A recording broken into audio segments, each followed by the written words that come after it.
everybody. Thanks for joining me. My name is Angela Yee. I'm a senior product manager at WeWork, and I'm going to share with you my story of how I became a product manager from being an architect. So when I say architect, I mean building architect. So I realized I should clarify that a little bit. So there's a lot of steps, a fair amount of hard work, research, and ups and downs for me to get to this career goal.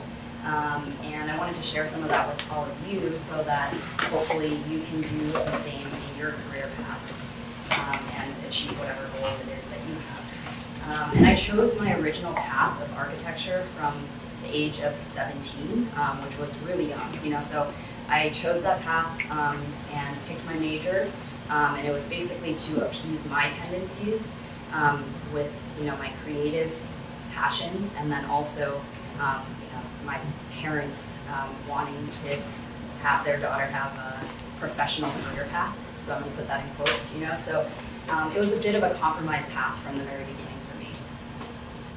And I always called myself the Goldilocks of the building industry because I tried a lot of different things trying to figure out what would fit for me. I moved from interior design internships to construction project management to real estate development, and then into architecture, of course. It was a search for over 15 years for me to find something that would fit, but I never found kind of that glove that fit me within the building industry. So that's why, I basically went on this search. I worked on some extremely fulfilling and challenging projects and learned a lot within the building industry. I worked on everything from healthcare to educational to hospitality and retail projects, and I decided that I needed to continue that search. So I'm showing a couple of images from projects that I worked on. This was a Stanford Women's Cancer Center that I was an architect on, and then this one on the lower right is a UCLA outpatient orthopedic surgery center. And that one was over 4 years of my life, actually, because I was on the real estate development team, purchasing the land, doing entitlements, and then also design, and then a construction project manager on that project. So that's, just wanted to share some of those images so that you could see some of the work that I had done in my previous field. So my work was never short of interesting, exciting, challenging, and full of new learnings every single day. But what I found was I wasn't leveraging my full skill set, and I also wasn't enjoying my job in the ways that a lot of my friends were, even within my same field. So, I started to ask myself questions of, okay, how come I'm not enjoying it the way that, my architectural designer friend is, and, what could I possibly find that would fulfill me in the same ways that some of my friends had found fulfillment within architecture. So you can see a few more images of drawing sets and, hand sketches from previous projects. So I embarked on seeking that change even more. And so I created a research project, I guess I would say, of my own, talking to as many contacts as I possibly could in the tech industry once I moved to San Francisco, because I had kind of observed and decided that that was a path that I wanted to kind of try. And so I wanted to understand roles, companies, aspects of the industry, see what was out there and see what would be a right fit for me in the technology sector. And I used this as an opportunity to understand different roles, parts of the field, domains, and then different ways of working. And once I met up with the first product manager that I met, I realized that that was the right role for me.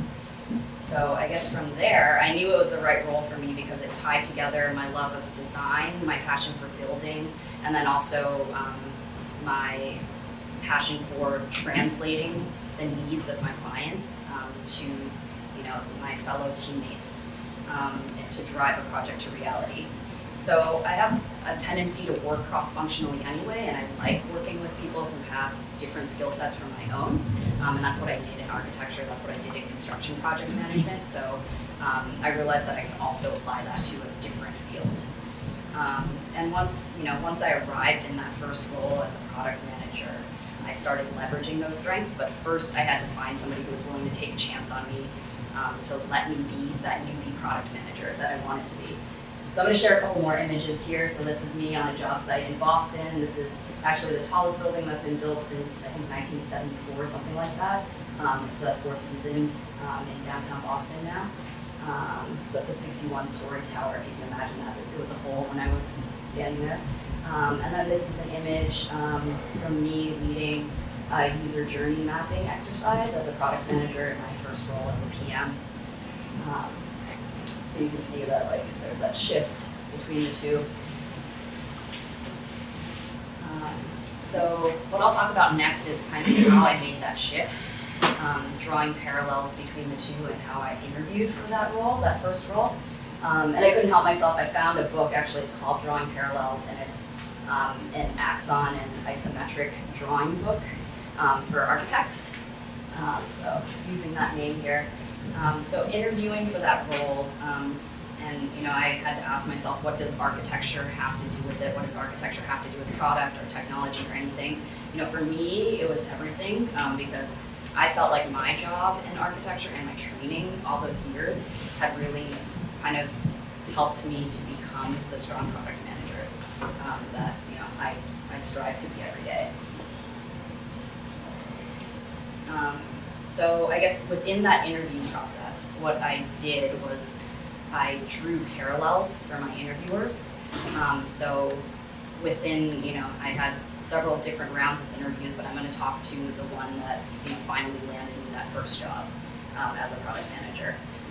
So I went as far as sketching and literally showing people what the parallels were between my previous job, the similarities between medical space planning and then user experience, user research with the user experience team, and showing those parallels and translating client requirements to a structural engineer versus translating client requirements to a back-end software engineer. I literally drew those parallels for my interviewers on a whiteboard to really demonstrate to them that I had done my homework.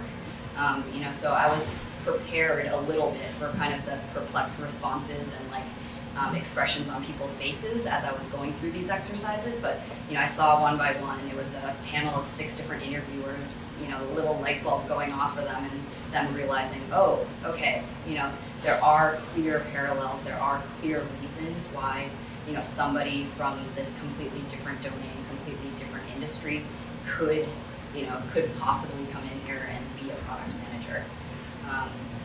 So that was super gratifying when that happened.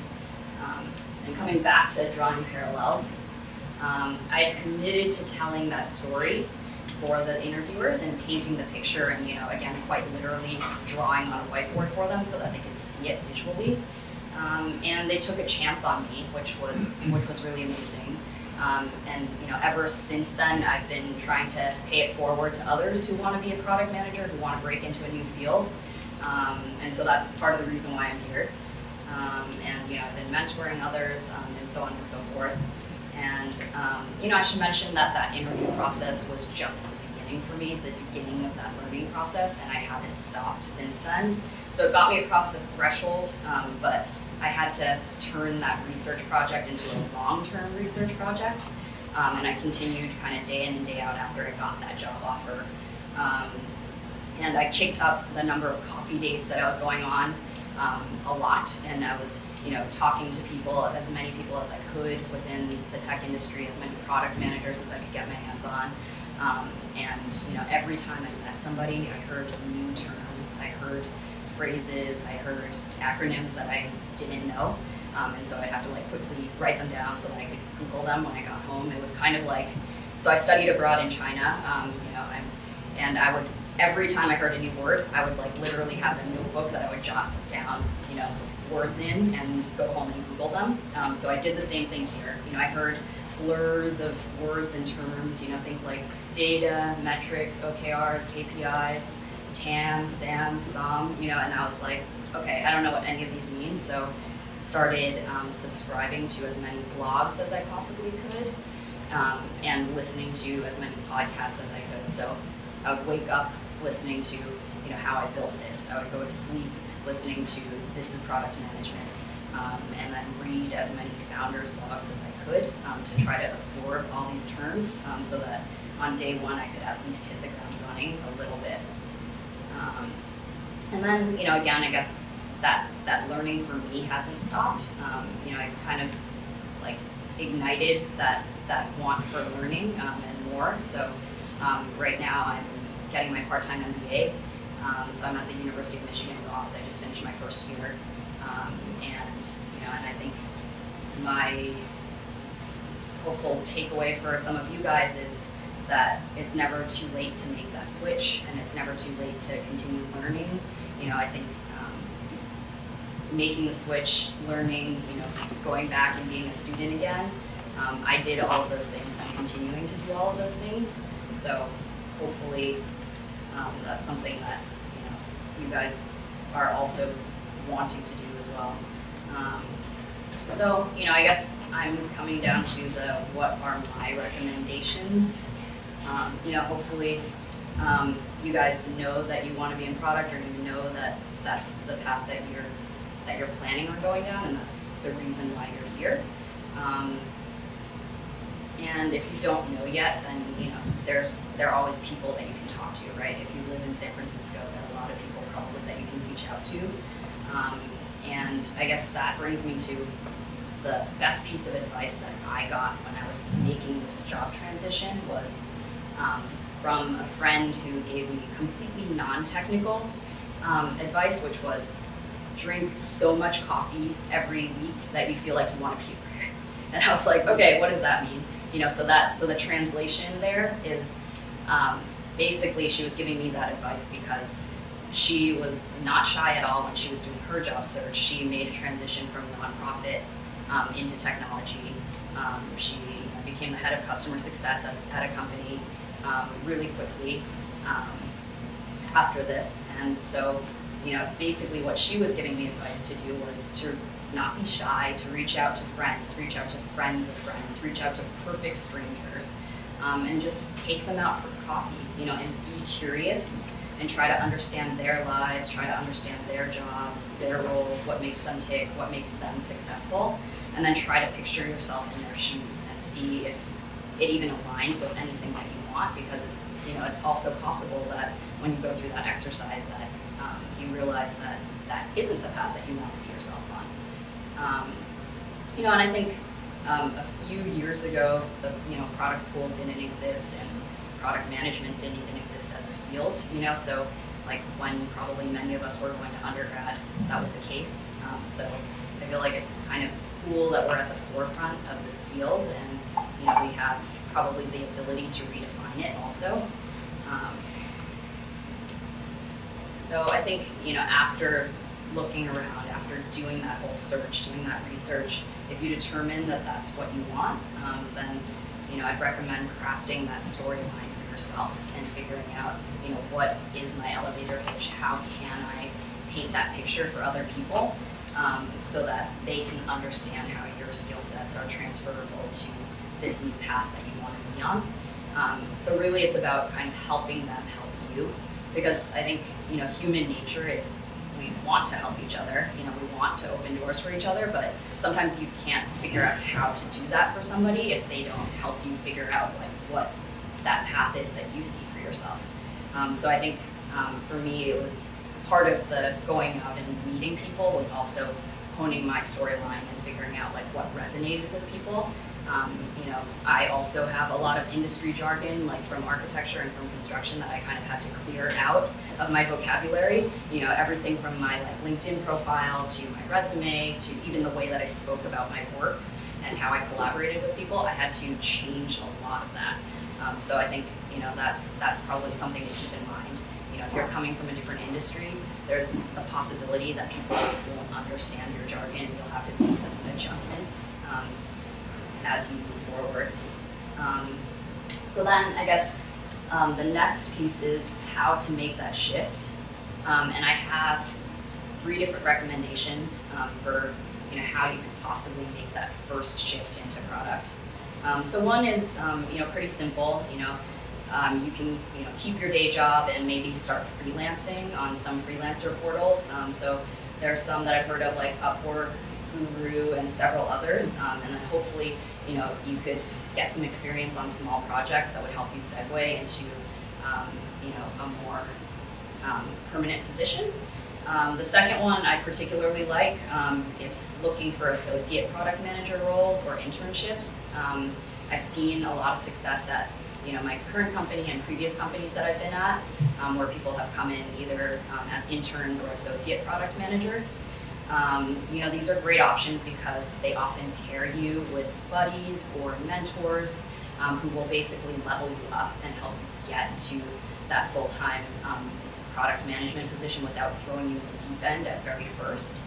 So I was a mentor for 3 different APMs at my previous company, and now they all have permanent positions as product managers, which is really awesome. Like it, speaks volumes for that type of program. I think, helping people get leveled up and not,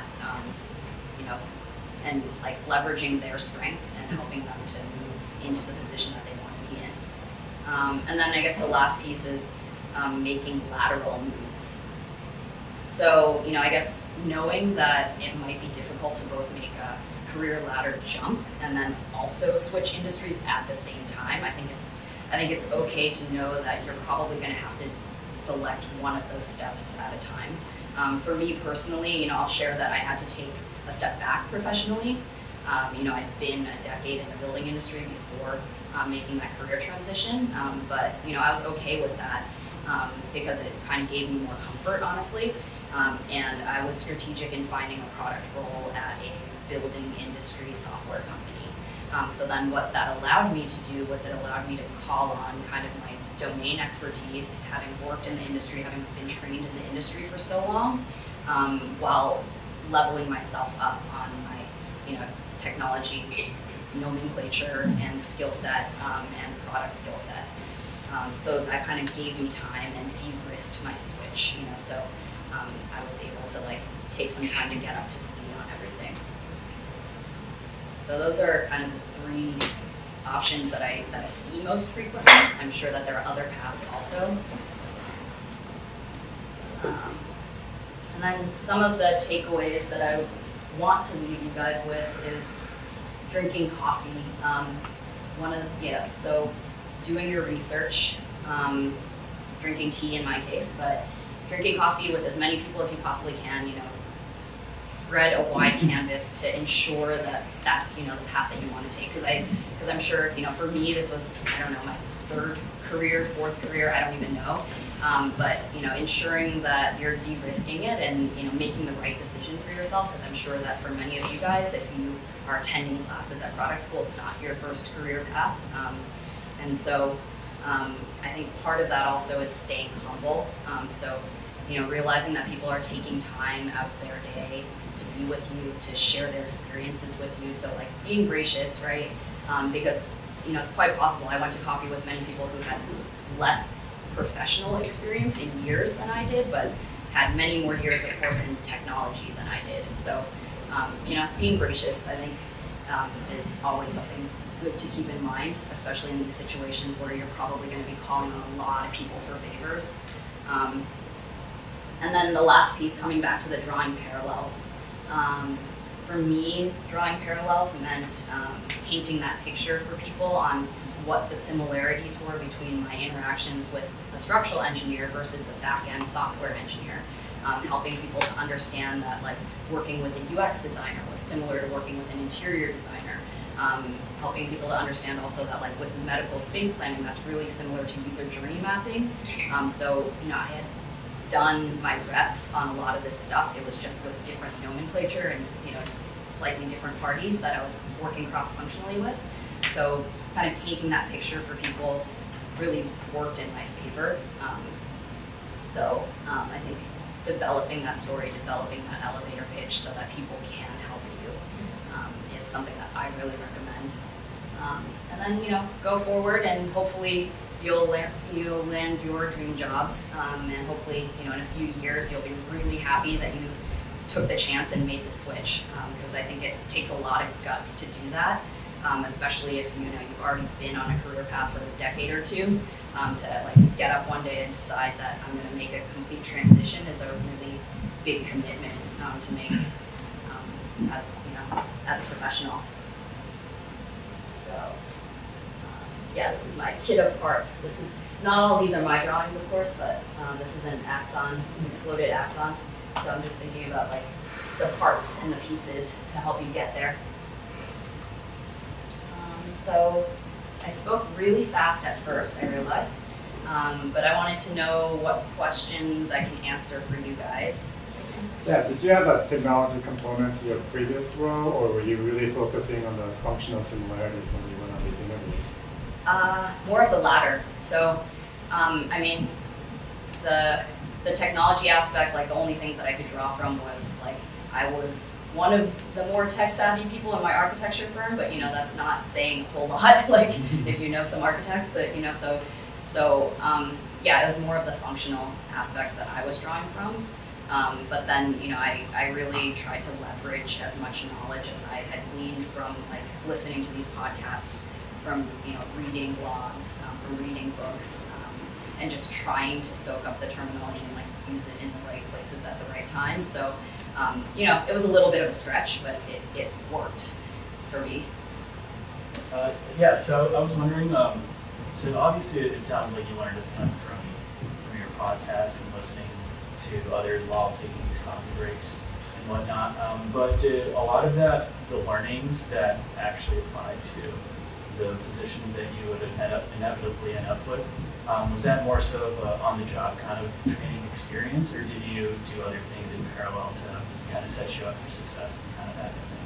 Yeah, that's a good question. So, so I guess to set myself up for success, a lot of what I learned in these books, like from these podcasts, things like that, were to really just acclimate myself to the environment, and to again just try to learn terms and use them at the right times, and kind of start translating in my mind, some of the, like the ways that I spoke to to a structural engineer, for example, and like trying to translate that to talking to a back-end engineer. So like there was some practical application, I guess I would say, but a lot of it was on-the-job training, and it was really like I remember my first day after orientation at my last company, so that was the first company I was a product manager at, coming into my squad space with the engineers and QA and UX designer, and having the QA engineer draw for me the database structure, and I was like, I don't even know what you're talking about, and and she was drawing these pictures for me, and I was like, okay, so this, like it was really funny. It was just kind of like starting from kindergarten. So I guess the being humble really applies, there. This person was a year or two out of school and was like running circles around me on as far as like technology and terminology was concerned. And I barely knew the difference between back end and front end at that point, So I guess, I was really lucky that they took a chance on me, but also it was a lot of just like asking people for help and not being shy about it too. Because I think that there was a lot in my case where they could ask me a lot of questions about construction and architecture, and then in turn, we kind of trade knowledge. Okay. Sorry, I just wanted to supplement that. So, I guess I'm also wondering it seems like you're super obviously like thankful that the company that gave you that shot. But for others, I guess that would be a little bit more difficult to actually get that real world experience. Mm-hmm. Are there any kind of pieces of advice that you might advise as to like how you could gain that without obviously like an internship and like that apprenticeship kind of role but sometimes those are kind of very high barrier to entry. Is there sort of things that you suggest people do in order to kind of bolster up that confidence with that first employer that'll give them that shot? Yeah, that's a hard question just given my experience, my personal experience. But one of the suggestions that a friend gave me, and the reason why I added the bullet on going to Guru and going to like these other avenues where you can like log in and be a freelancer essentially on projects, is because like that could help you build up some kind of portfolio, and then you can use use them as references essentially. So that was a suggestion that I got from somebody who had taken a different path essentially. But then also with the number of people that you meet going out, talking to people at meetups, like obviously it's like a little bit of like what do you call it? It's like hoping that you're in the right place at the right time, but sometimes you never know. And I think like really putting yourself out there and really not being shy about it. Like I see people post on LinkedIn like I'm looking for this specific type of role.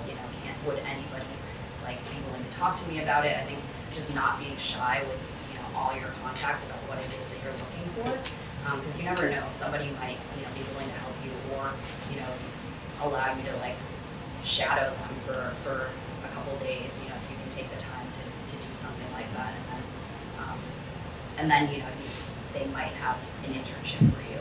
So I don't know that there's a silver bullet. I think it's kind of just putting yourself out there and canvassing as much as possible, because some of the interviews that I got, it was simply because I met up with somebody who wasn't even in building industry software, but then they thought of a friend that they could introduce me to. So it's just kind of happenstance sometimes, and just, again, not being shy about it.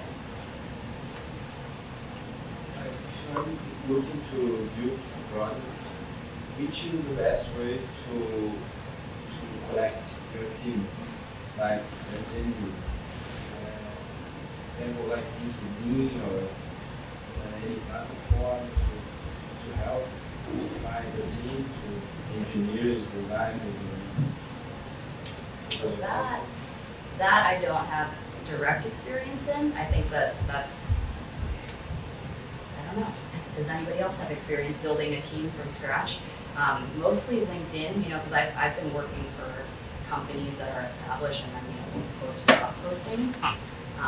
But I know that there are other ways, like if you create your LLC and put it up on AngelList, then there are avenues like that for startups. And then obviously like maybe going to other similar coding boot camps and recruiting people is probably a really good avenue. Like if you're associated with Product School, I'm sure that they can put you in touch with coding boot camps also, where you can meet people with different skill sets. So you were up first. Great. Two questions. Like, when you transition into being a product manager, what's the main thing you dislike about the role, and what's the main thing you love about the role? Yeah, that's a good question. So main thing I disliked and the main thing that I loved about the role.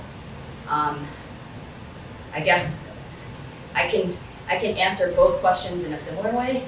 I guess the main thing that I disliked, and it's temporary. I feel like every day that I woke up, I felt differently about it, about being a beginner again. I think, sometimes you wake up and you're like, okay, I'm ready to learn something new.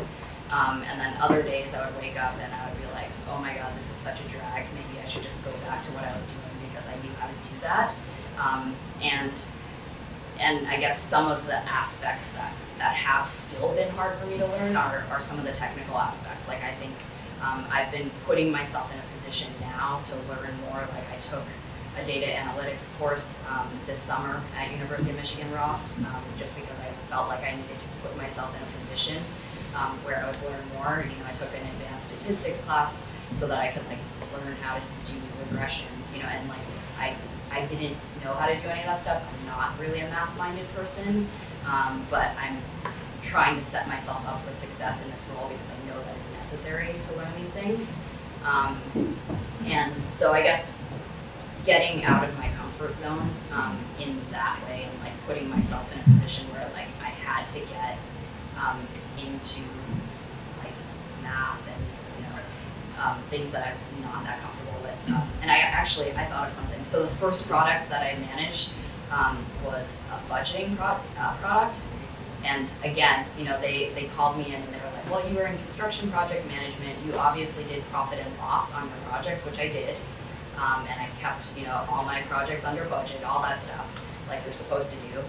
But it wasn't my dream to work on a budgeting product, when I first moved into product management, but that was a huge concession that I made.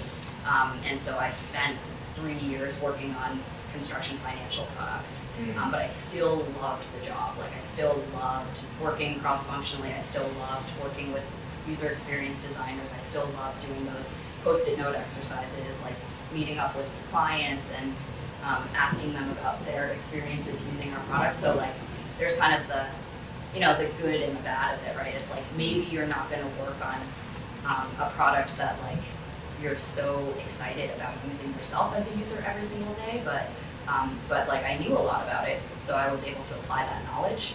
But then like the functional aspects of my day-to-day I really liked. So Thanks. So you have been to a lot of coffee dates, and what are the most popular questions that you could think of to ask your mentor or that person? I would say, well, I guess first thing is making sure that you're making the best use of everybody's time. So when you meet up with somebody, like do some research on them, right? Like obviously, hopefully it's not creepy, right? But like you're just on LinkedIn, right? Trying to figure out like what was their path, how did they get to where they are, you know, and then what are the parallels and similarities between your path and theirs, so that you're not asking them for their resume, essentially. Like, I would say, you know, start with a thoughtful question. Like, if you saw, I don't know, like, I was an architect, right? Like, maybe you would say, like just an icebreaker, like, okay, what's your favorite architect? I saw that you were an architect before you were a product manager. You know, like something so that they know that you've done a little bit of homework. Or, you know, or ask them, like, oh, how did you find that, you know, that startup that you worked at a couple of years ago? I looked up your profile, that one looked interesting. So I'd say like definitely do your due diligence and do some research on the person, but then also like just be open and curious, I guess, and ask them open-ended questions about like how they got to where they were, if that's what you want to know. Like if they have your dream job, you know, whatever it might be, like if it's a product management position at, you know, for me, I'm a foodie, so like at Yelp or something like that, then you know, then I might want to ask them, how did you get there? You know, how did you pick that company? You know, why do you find it fulfilling every day? Those types of things. If you're trying to figure out if you want to be a product manager. And I would say also on your first meeting with somebody, don't ask them for a job. I would say that's the number one thing I would say, because you probably won't get a second coffee date with that person. What made you choose to go for management rather than product design? Yeah, that's a good question. So I did, so why product management instead of design? So yeah. Sorry, it's just obviously an architectural background seems to be a more natural transition, I guess. You're more related to, like, I think that even the way that a product works, there's a lot of thinking about a user, how a user uses, I don't know, a hospital or whatever. And I think that in similar regards, you can relate that a little more to design firsthand, and then afterwards, I guess, will be, like, wouldn't that be an easier way for you to break into the industry and eventually move into management if that's your goal? Probably, honestly, probably. So I guess a couple of things that, so this is like, you know, personal evaluation that I went through when I was making different steps in the building industry. Mm-hmm. So I realized at a certain point, so architects work many hours, and this is like a general statement, but I was working weekends, I pulled all-nighters, I like, you know, even as a professional, not just in school. And, you know, you go through a lot of iterations and rounds with designs. I really applaud people who can continue to do that throughout the course of their careers. You know, I did it for a number of years, but I realized that I appreciate design, I appreciate good design, I appreciate people who can design well, but I didn't think that I could continue doing it forever.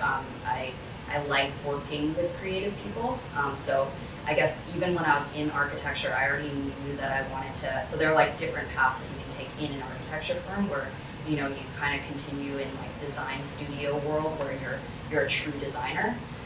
Or you could go basically project management where you're, you know, managing projects, managing designers, and managing profit and loss and schedules. I was already headed on that path anyway.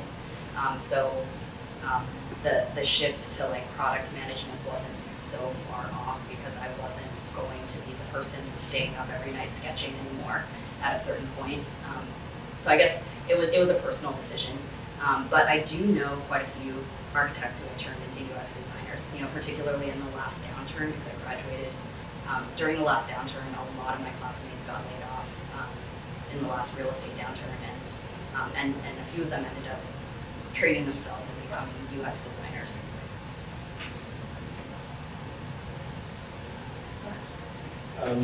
So WeWork, kind of like Amazon, I guess, is as much a physical product as it does a digital product. That would be a technology enhanced physical product.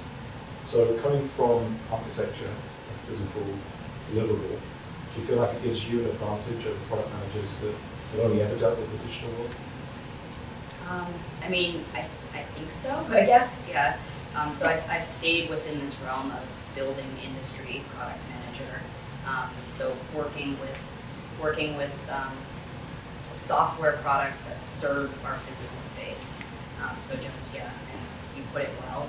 So within WeWork, I'm working on architectural design products that basically will serve our interior designers, our architects, our mechanical, electrical, plumbing engineers.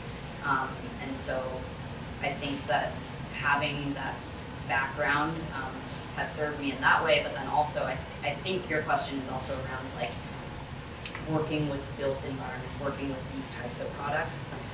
Does it give me clarity on how to work with software products? Is that what you're kind of getting at? Kind of. In the sense that there's so many products now, even like Uber, is as much about getting in a physical car, and like you have the right kind of drivers, and it's not just a digital experience anymore, it's digital plus physical. And so again, like an architect where it's a building, you physically experience the building, then maybe you think about the user journey or these kind of things in a way that somebody from a pure digital background just doesn't quite kind of think about it the same way. Yeah, I think similar to his question about user experience design, I think the way that we're trained to think about physical spaces very much applies in the digital world. And a lot of my training was, you know, not only like architectural history and theory, but then also, you know, form and function, how you occupy a space, and like wayfinding is what we call it, but basically it's just signage, right? So leading somebody through a space, how do you let somebody know that, you know, as you enter a space, sometimes like you'll go into a really like a lower height space, and then it'll open up into a larger atrium. Like, what is that supposed to tell you? What is that supposed to convey to you? So yeah, I definitely use a lot of that training when we're thinking about how do we get somebody, you know, into our digital space. How do we get them to continue engaging? How do we ensure that, you know, they're going in through the funnel, you know, and like I don't know. I think that's an interesting question. There's probably like a lot more to unpack there, but. What are the big, most challenging aspects of product management? And then what are the big advantages? I think it depends on the person, right? So I guess for me, you know, some of the things that I mentioned earlier, like the I'm gonna just frame it as the more technical aspects, because I think that for me, I've been kind of on the softer skill side of product management for a long time. You know, I'm really comfortable working with cross-functional teams. I'm really comfortable working, bringing different parties together, ensuring that we're engaging, ensuring that we're, you know, aligned as far as our roadmaps are concerned. But then when it comes to questions about like structural questions, right? Like architectural questions, and like how are we going to structure a database, like those types of things. Those are not in my wheelhouse right now, and those are things that I'm trying to learn. And then also things like getting really advanced into analytics. You know, those are things that I'm still learning right now.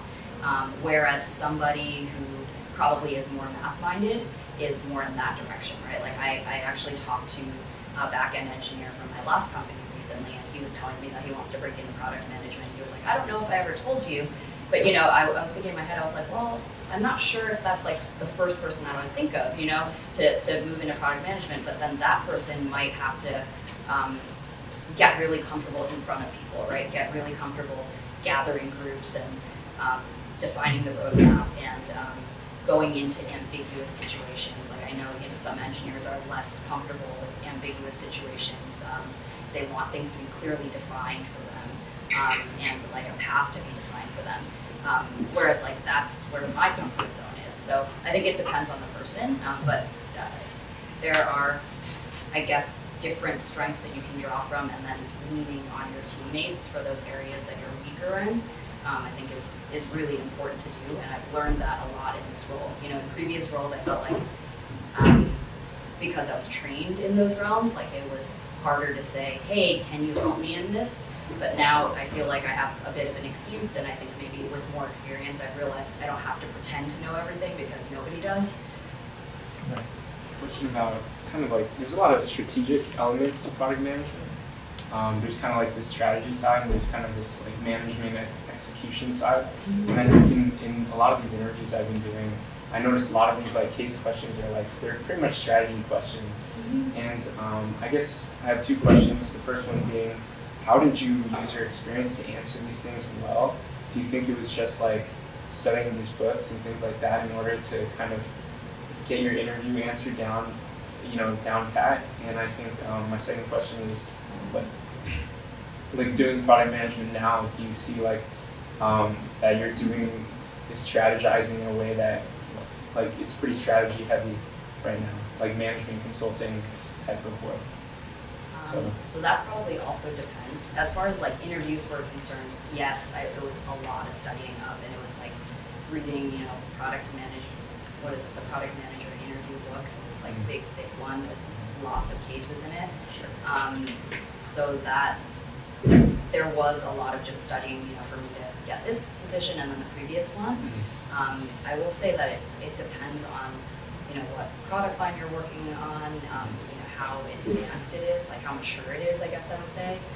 Because sometimes, you know, especially if it's going to be your first position in product, like oftentimes they'll put you on something that's a little more mature, where like the roadmap might already be somewhat predefined for you, and you know, you're probably going to, you know, be given a rough road to go down, and then, you know, you might be able to deviate slightly here and there, but once you get to the point where you're developing your own roadmaps, you know, looking forward on, like, let's say your own product line, then you're going to have to be a lot more strategic. So some of the terms that I used are, you know, product marketing terms, like looking at your total addressable market, you know, looking at pricing, looking at like the structure of product lines, looking at how your specific, you know, tool or module might relate to something in another product line, and how do you strategically align those so that they sell as a package. Like some of that stuff, I think that comes later, but you know, luckily for me at my last company, it was a smaller company, so I was able to be a part of a lot of those conversations. So I guess I would say if you also want that experience earlier, it's worthwhile to like take a risk with a startup and see if, you know, you can be a part of those conversations earlier on, rather than, you know, waiting until you're a product line manager. Sure. Would you say that that's currently something that you think you work on a lot right now? Like when you're road mapping now, like would you say like you'd probably be able to kill one of these questions now? Would you say it's very in line with what you do, I guess? Like some of these case questions that you do? I think most people probably still have to study for those questions, because I don't think that it's natural, you know? I see. Yeah. Okay, kind of a skill in its own a little bit. Yeah. Okay, thanks. I had a second question there.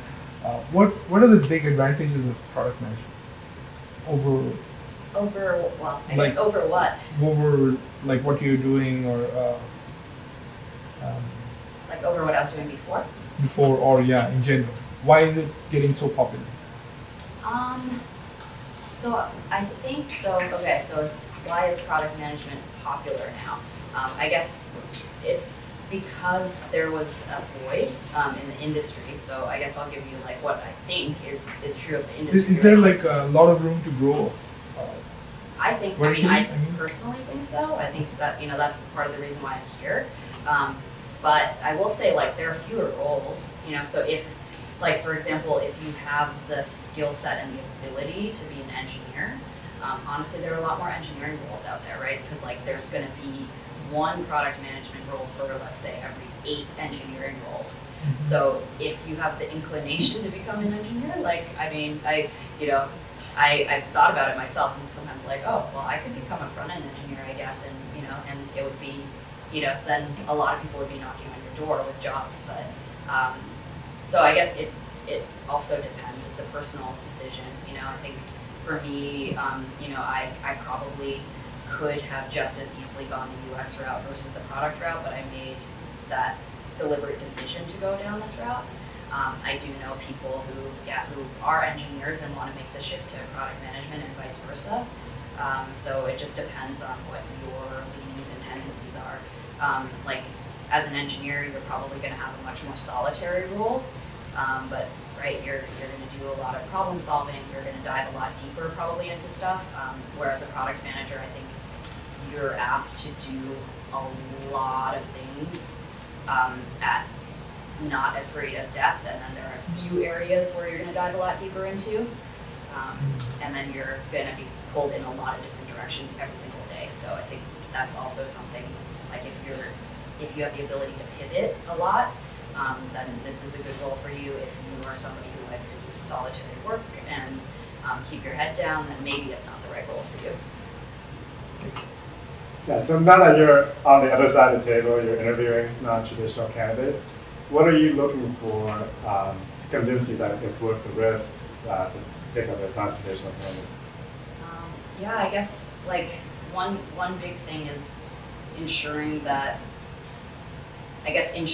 there is a fit as far as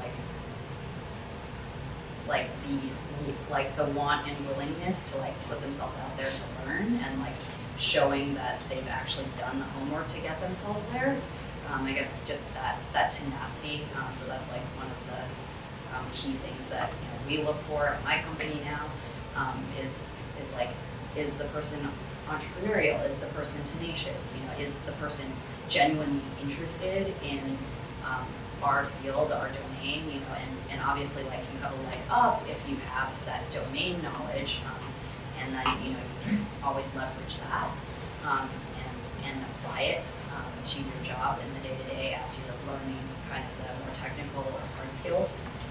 So yeah, I guess broadly it's is that person, do we know that they're going to put in the work, and have they put in the work to get there? And then I guess there's obviously a lot of other nuances to it. If your resume is such that there are certain domain expertise areas that we can draw from, then that's all the better, of course.